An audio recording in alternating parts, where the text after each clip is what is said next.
எல்லாத்துக்கும் என் அன்பான வணக்கம். இன்றைக்கி பார்க்க போகிறது 230வது வீடியோ. இந்த புக் ரிவ்யூவை பார்க்கும்போது 20வது வீடியோ. இதில் ஒரு புதிய தொடக்கம், ஒரு புதிய விஷயத்தை ஆரம்பிக்க போகிறோம். அது என்னன்னா தியானலிங்கம். ஈஷா யோகா சென்டரில் போயிருக்கவங்களுக்கெல்லாம் தெரியும் அந்த தியானலிங்கத்தை பற்றி. தெரியாதவங்களுக்கு சொல்கிறேன். தமிழ்நாட்டில் இருந்துக்கிட்டே இது வரைக்கும் நீங்கள் போகலன்னா ஒரு தடவையாவது நீங்கள் போய் பார்க்க வேண்டிய ஒரு இடம். நம்ம எவ்வளவோ இடத்துக்கு போகிறோம், எவ்வளவோ செலவு பண்ணுறோம். இப்போ இந்த சேனலில் கூட வியூஸ் எல்லாம் ரொம்ப கம்மியாக இருக்குது. அது ஏன்னு எனக்கு புரியல. அதாவது இதை பற்றியெல்லாம் உங்களுக்கெல்லாம் ஏற்கனவே ரொம்ப தெரிஞ்சதுனால இதில் இன்ட்ரெஸ்ட்டு காமிக்க மாட்டேங்கிறீங்களா? அது ஏன்னு எனக்கு புரிய மாட்டேங்குது. நான் உண்மையிலே நினச்சது தமிழ் சேனலில் தான் இந்த புக் ரிவ்யூவுக்கு நிறைய வியூஸ் வரும், நிறைய பேர் இஷ்டப்பட்டு கேட்பீங்க அப்படின்னு நினச்சேன். ஒருவேளை உங்களுக்கு இதெல்லாம் ஏற்கனவே தெரிஞ்ச விஷயங்கிறதுனால ரொம்ப இன்ட்ரெஸ்ட்டு காமிக்கலையோ என்னவோ எனக்கு தெரியல. ஆனாலும் நான் எடுத்த வேலையை நல்லபடியாக முடிக்கணுங்கிறது தான் என்னோடய விஷயம். எனக்கு தெரிஞ்ச விஷயம்லாம் நான் உங்களோட பங்கிடணுங்கிறது தான். அப்போ ஈஷா யோகா சென்டருக்கு நிறைய தடவை போயிருக்கேன். அப்போ தியானலிங்கத்துக்கெல்லாம் போய் அங்கேயே இருந்து தியானமெல்லாம் பண்ணினேன். நான் இப்போ ரொம்ப அவ்வளோவா போகிறதில்ல.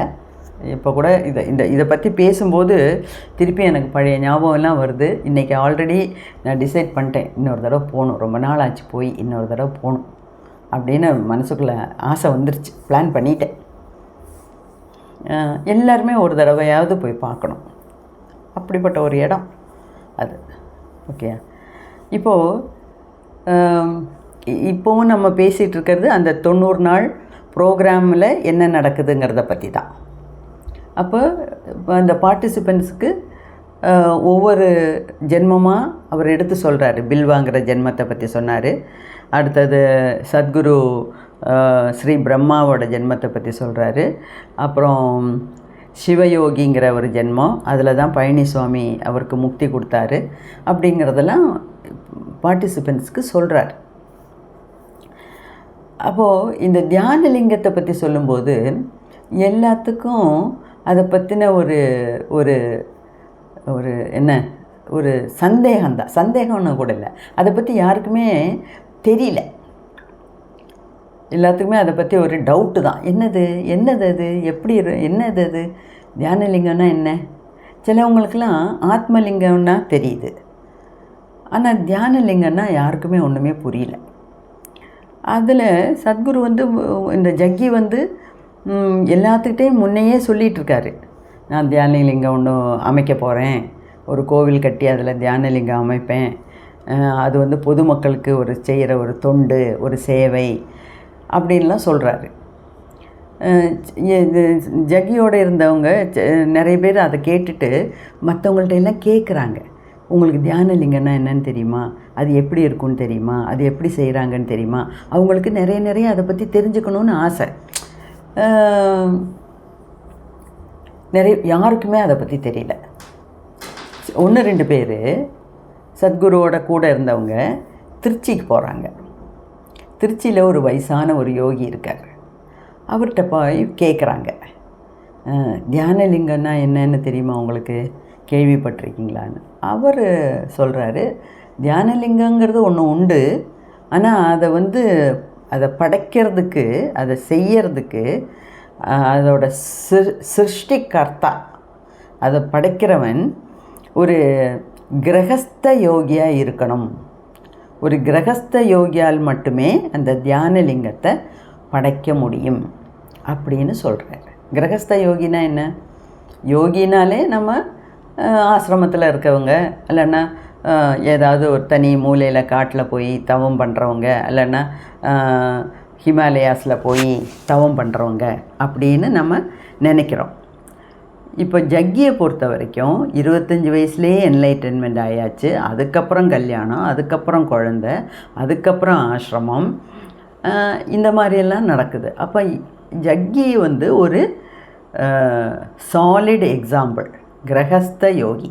ஜக்கிங்கிறவர் ஒரு கிரகஸ்த யோகி. அவர் யோகி, அதே சமயத்தில் கிரகஸ்த யோகி.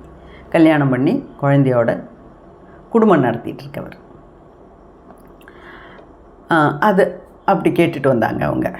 அப்போது இவர் வந்து பார்ட்டிசிபெண்ட்ஸுக்கு சிவயோகியோட ஜென்மம், இவரோட அதாவது ஜக்கியோட முந்தின ஜென்மத்தை பற்றி சொல்கிறாங்க.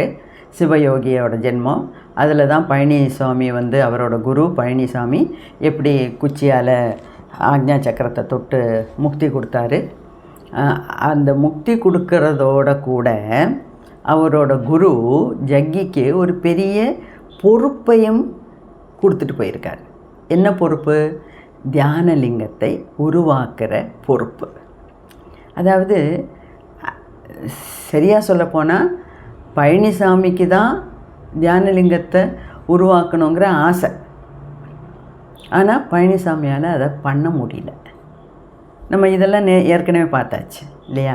அதாவது யோகிஸ் யோகினிஸ், அதாவது ஆண் யோகி பெண் யோகிகள், இவங்க எல்லாரையும் ஒரு ரூமில் உட்கார வச்சு சில சாதனைகள்லாம் பண்ணி அந்த எனர்ஜி முகாந்திரம் இந்த தியானலிங்கம் பண்ணணுங்கிறது தான் அதோட ரூல், அதோட சட்டம்.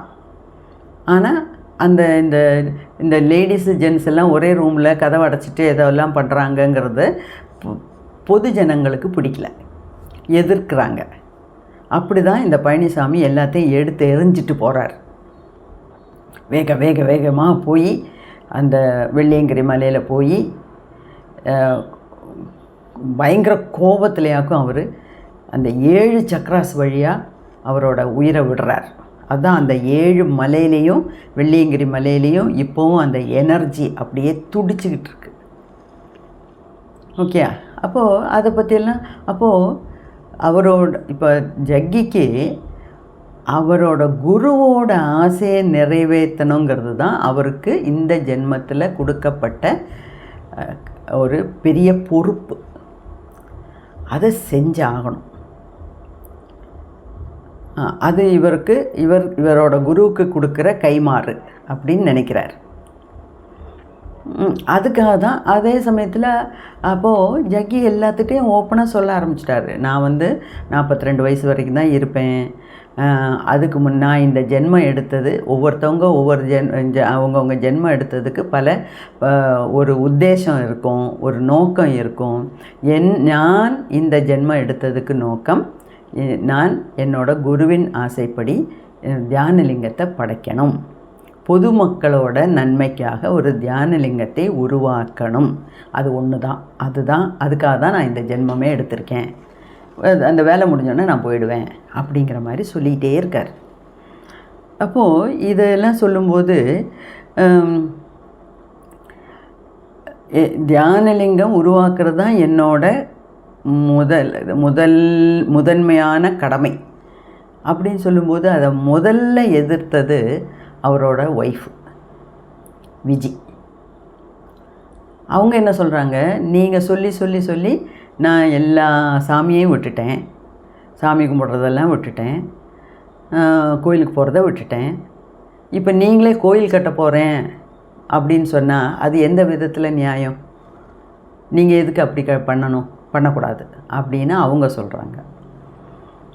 இந்த 90 நாள் ப்ரோக்ராமில் தானே அவர் சொல்கிறாரு. அப்போது அதுலேயும் பார்ட்டிசிபெண்ட்ஸுக்கு நிறைய எதிர்ப்பு. அது என்ன, நீங்கள் என்ன இப்படி கோயில் கட்டணுங்கிறீங்க? கோயிலுக்கும் உங்களுக்கும் எந்த சம்மந்தமும் கிடையாது.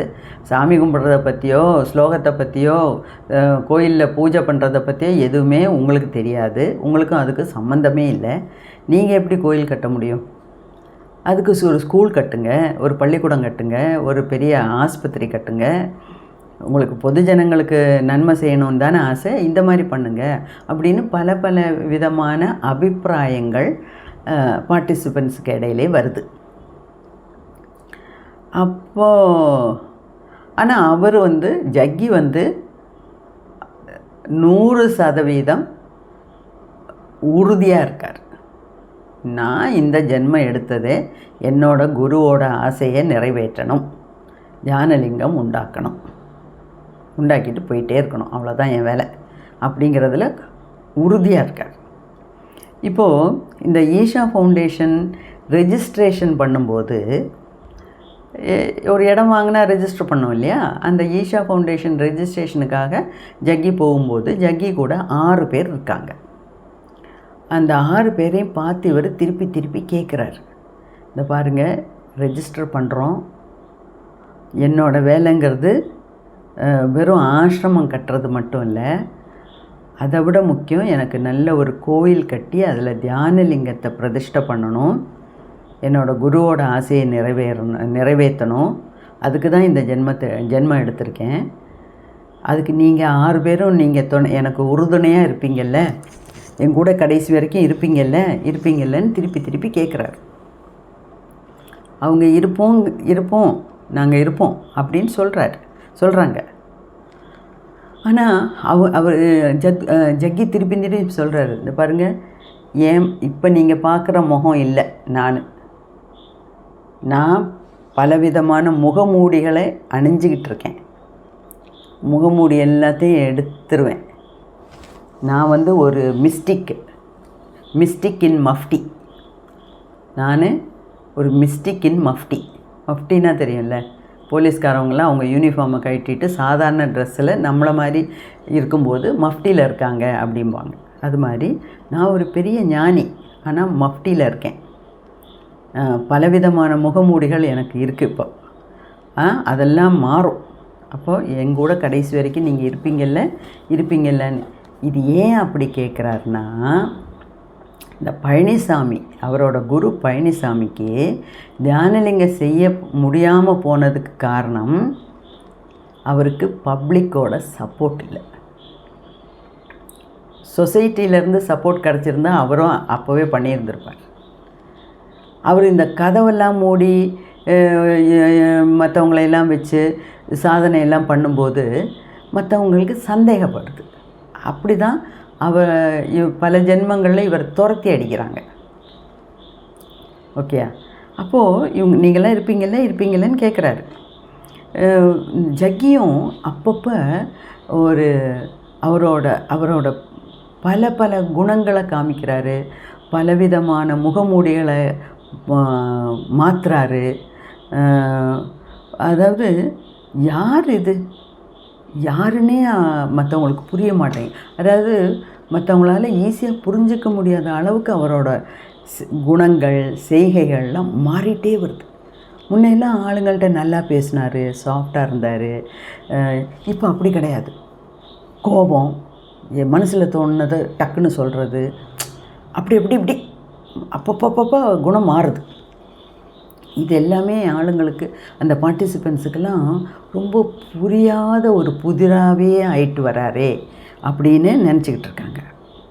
அதே சமயத்தில் அவங்க என்ன நினைக்கிறாங்க, நம்ம குரு 42 வயசு வரைக்கும் தான் இருப்பேங்கிறாரு, அப்போ என்ன பண்ணலாம் அப்படின்லாம் யோசிக்கிறாங்க. ஜக்கி கிளியராக சொல்லிட்டாரு, இந்த 90 நாள் ப்ரோக்ராம்ங்கிறது எனக்கு ஒரு ஆசிரமம் கட்டுறதுக்காக மட்டும் இல்லை, எனக்கு அதை விட பெரிய ஒரு வேலை இருக்குது, அதை முடிக்கணும், என்னோட பெரிய ஒரு கடமை இருக்குது, அதை முடிக்கணும் அப்படின்னு. அப்புறம் ஓப்பனாக பார்ட்டிசிபெண்ட்ஸ்கிட்ட சொல்கிறார், இந்த பாருங்கள், நீங்கள் 50 பேர் வந்திருக்கீங்கல்ல, நீங்கள் எல்லாருமே அகஸ்மாத்தா யாதர்ஷ்யமாக இங்கே வந்திருக்கீங்கன்னு நினைக்காதீங்க, இதெல்லாம் பிளான்டு, ஆல்ரெடி பிளான்டு. நீங்கள் எல்லோரும் ஒரே இடத்துல ஒரே ஒர்க்குக்காக ஒரே ஒரு காரியத்துக்காக இங்கே வந்து சேர்ந்துருக்கீங்க அப்படின்னு ஒரு பெரிய குண்டை போட்டு உடைக்கிறார். இதில் உங்களுக்கு ஞாபகம் இருக்கும்னு நினைக்கிறேன், அதாவது இடையில ஒரு ஜென்மத்தை பற்றி சொல்லும்போது அந்த சாது ஒரு சிஷ்யன், அவரும் சிஷ்யனுமா சேர்ந்து ஒரு கோயிலுக்குள்ளே புகுந்து கொஞ்ச நாள் அங்கே இருக்காங்க. அங்கே உட்காந்து அவங்க ஒரு பிளாட்டு தயாரிக்கிறாங்க. பிளாட்டுன்னா ஒரு ஒரு ஒரு என்ன சொல்கிறது அதுக்கு, அதாவது யார் யாரெல்லாம் எந்தெந்த ஜென்மத்தில் அடுத்த ஜென்மத்தில் எங்கெங்கே பிறக்கணும், எந்தெந்த குடும்பத்தில் பிறக்கணும், அவங்களுக்கு உண்டான ரோல் என்ன அப்படின்னு ஒரு வரைபடம் தயாரிக்கிற மாதிரி அவங்க பிளான் பண்ணுறாங்கன்னு நம்ம பார்த்தோம். அந்த மாதிரி அந்த பிளானுக்கும் இதுக்கும் சம்மந்தம் இருக்குது அப்படிங்கிற மாதிரி பேசுகிறார். ஓகே, இன்னும் இதில் நிறைய விஷயங்கள் இருக்குது. அடுத்த வீடியோவில் பாக்கி பார்த்துக்கலாம். நன்றி, நமஸ்காரம். நற்பவி நற்பவி நற்பவி.